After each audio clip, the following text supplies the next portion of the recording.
everyone. I'm Joe White. I am from G-Dad and Me Mom's Crafts.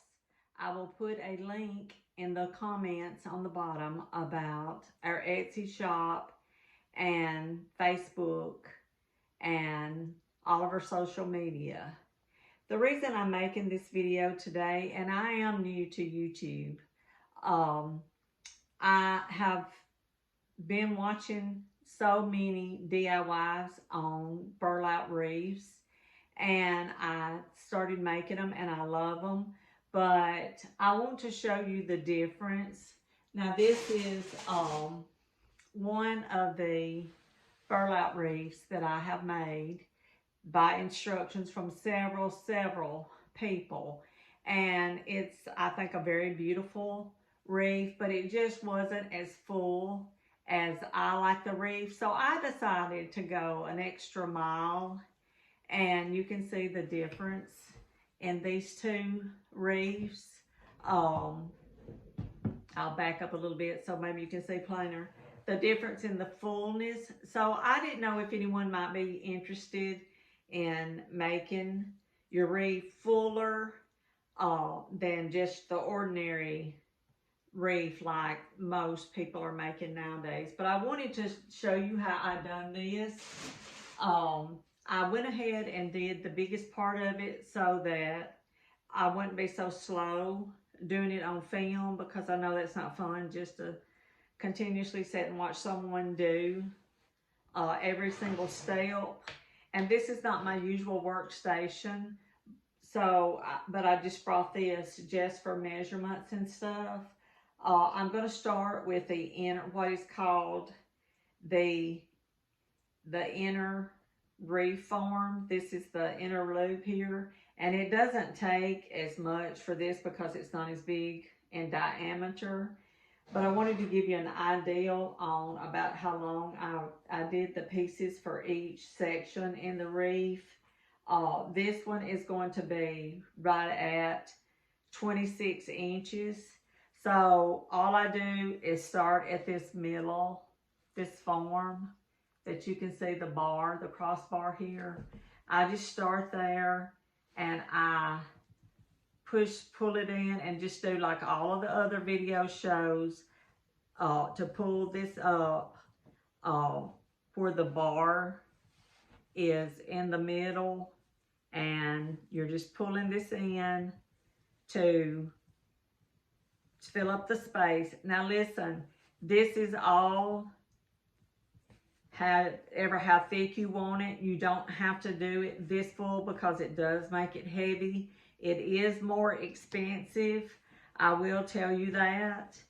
So you may not want to do yours this full. You may be perfectly satisfied with just doing the 2 rows like the other wreath was done, and like most people show. And even if you decide to do the all 4 layers like I did, you may not want to put it as full, because you can see how full that has made that. And at some point in time, I think it gets too full. It gets where it's just so bunched up that it's so full. Now we can go back, and I'll tell you what I've done.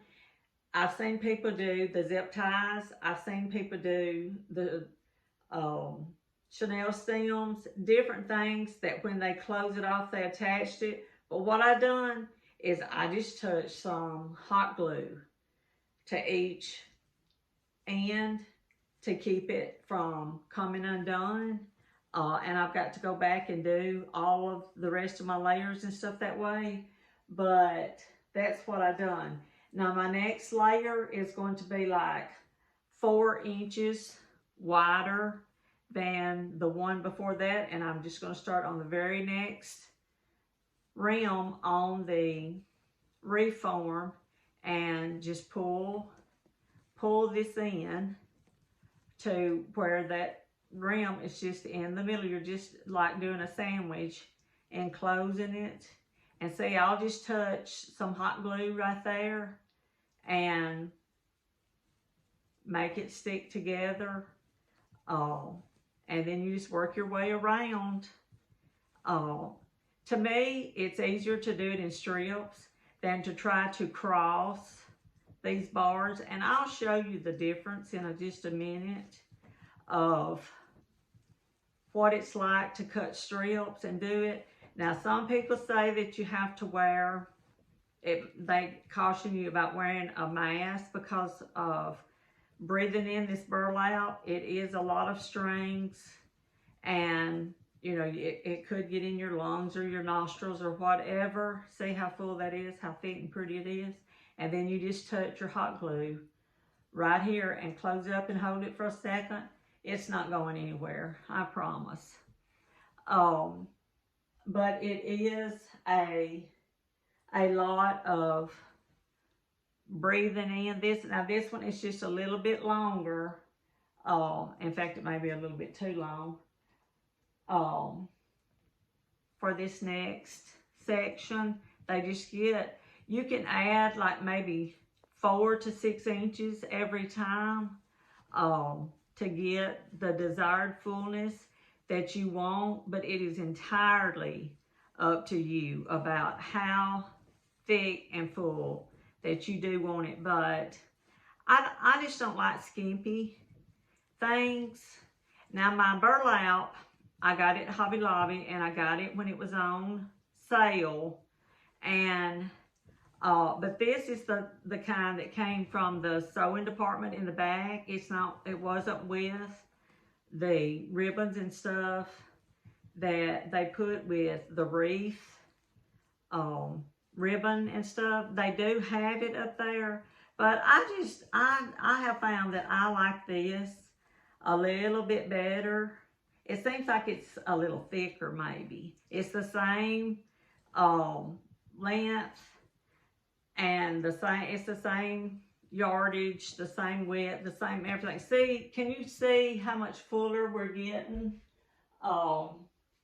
Every time we put one more of these on here, it's just so much fuller than the other wreaths. And just remember to go, and I just didn't plug up my hot glue gun and do it this time, but that's what I do, is at each section I just touch a hot glue. Y'all, I just tried to do use the least amount of material I can, and with things that works the best.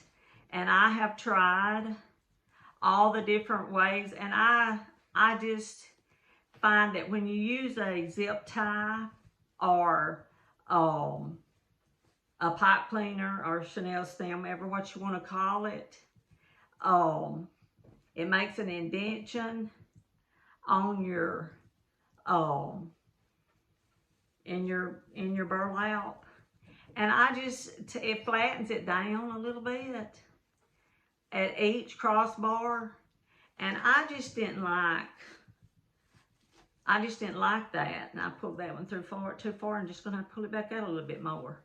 But this is the way that I chose to do it. I've never seen it done this way, but after doing it the other way for several wreaths, I just tried it this way, and this is what works best for me. And then see, now I'll just touch my hot glue right there, and that is definitely not going anywhere. It is so thick. Now, you can see this is a beautiful, beautiful, thick, pretty burlap wreath. On the back, it is full as it can be. See how it is with, when you come to the crossbars, it's still, you know, just flat and pretty. Well, let me see if I can show you on the back of the one. Now, this is one like I done where I did continuous routes.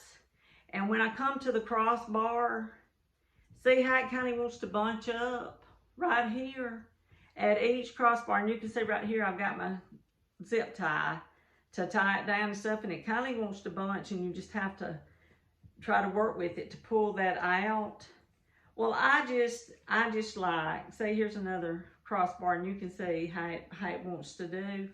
But on these, it does not do that way. At the crossbars, you just glue it down and it doesn't make an indentation or anything at all. Now, I did go ahead and make a bow that to fix on it, and I wanted to tell you too, I had thought about doing this sign on it. I went ahead and put my pipe cleaners, that if I wanted to, I could put this sign on it, and then I just did this bow, and it's got the little red trucks and stuff on it that would match the sign, that I could put the sign on it and have a beautiful, beautiful wreath. Or you don't have to do it like this. You can just do your bow and have it like that, or you can just have this and you can have it all year long. You don't have to add or take anything away from it, or you can exchange your bow out, and I have fixed the bow to go ahead and attach to it. You just have to go down in it and find your bars in here and just do your chenille stems or the zip ties or whatever you want to use to actually go in and tie the bow, and then just arrange it ever how you want it. And then the same thing with your sign. There it is, you know, if you put the sign and stuff on it, it will change up, kind of hide the burlap and stuff, but hanging up on a door, that would be beautiful. And if you didn't want to add the sign, just do the bow. You might want to do a bigger bow since it is so full and stuff. And then for different seasons, just change the bow out. But anyway, it was just some thoughts. I wanted to show you the way that I do and make such a thicker, fuller wreath than just the 2-layer wreath. We did 4. And I hope you enjoyed it, and I hope you learned something new and got some ideas. Give me some feedback on what you think about it and let me know. I'll put links to my shop and different things about me and stuff. And please subscribe to my channel and give me comments and leave me feedbacks, and I'll appreciate it. Thanks.